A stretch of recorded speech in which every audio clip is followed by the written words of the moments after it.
Hello everyone, I'm Santiago, and today I'm gonna be testing Wolfenstein The New Order on the GeForce GTX 1050 Ti. For FPS monitoring, I'll be using CAM. If you want to download this software, there's a link down in the description. And if you want to purchase any of the parts featured in this build and support the channel, there are Amazon affiliate links down in the description too. So Wolfenstein The New Order, I'll be doing 1080p, 1440p and 4K. To skip any of those sections of the video, check the description below. So first at 1080p, I'm going to be using pretty much the maximum settings, but I'll show you that it drops below 60 frames per second when we are looking far into the distance, when we are on a very open area. It's very easy to solve this issue. Just enable BT compress, which compresses the stream textures. This will make the textures look worse, but I didn't notice much of a difference personally, so I recommend to turn this on. It makes a big difference on performance.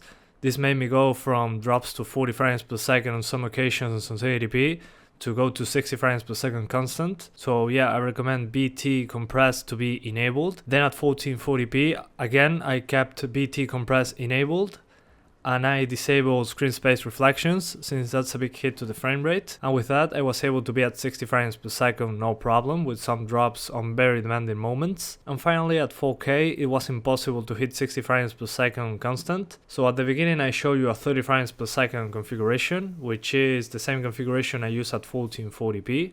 BT compress enabled, screen space reflections off, and you'll see that it's at over 30 frames per second no problem. But then in the same 4K footage, I lowered the settings to the minimum, and you'll see that it's a much smoother experience. You'll see 40 to 60 frames per second depending on where you are, but I recommend avoiding 4K and sticking to 1080p and 1440p, one of those two, since we had 60 frames per second no matter what. You will notice a lot of screen tear. That's because I kept VSync off, since I know this game is capped at 60 frames per second, but if I keep VSync on, people will complain, oh, you have VSync on, blah blah blah. And I'm really tired of those stupid comments, so I prefer to keep it off. When you're playing by yourself, just enable VSync and you'll have no screen tear. Remember that this game is using ID Tech 5. It has the same issues as all the games that use this engine with the textures. That's why I recommend using BT compress. It helps a lot to get better performance, as I said before. And sometimes when you move the camera, you might see some blurry textures and then they pop up. That's because the textures are loading into the game. Sometimes it might take some extra time than usual. So remember, this is normal. It's an issue that happens with this engine, the ID Tech 5. But so far this game runs much better than most ID Tech 5 titles. Anyway guys, that's pretty much it. I hope you enjoyed this video. Thanks for watching and see you next time.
that way we and the other pilots can get inside.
Bobby's death will not be in vain.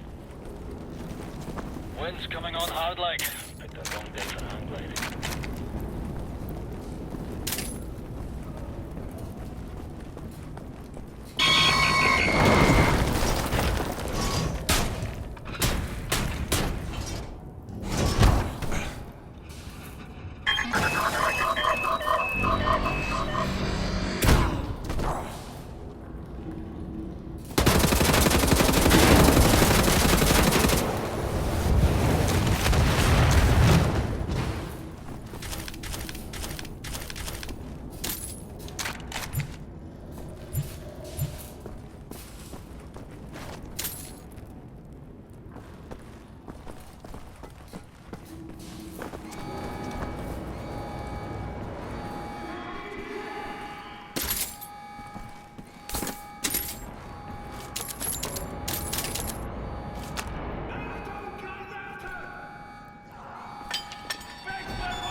verdammter Mist!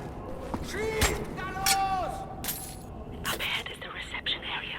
I want you to go to the far end of the reception area, through the large doorway and into the moon dome. You'll do this race by Scrovage, and Bobby's death will not be in vain. Wind's coming on hard like. Picked the wrong day for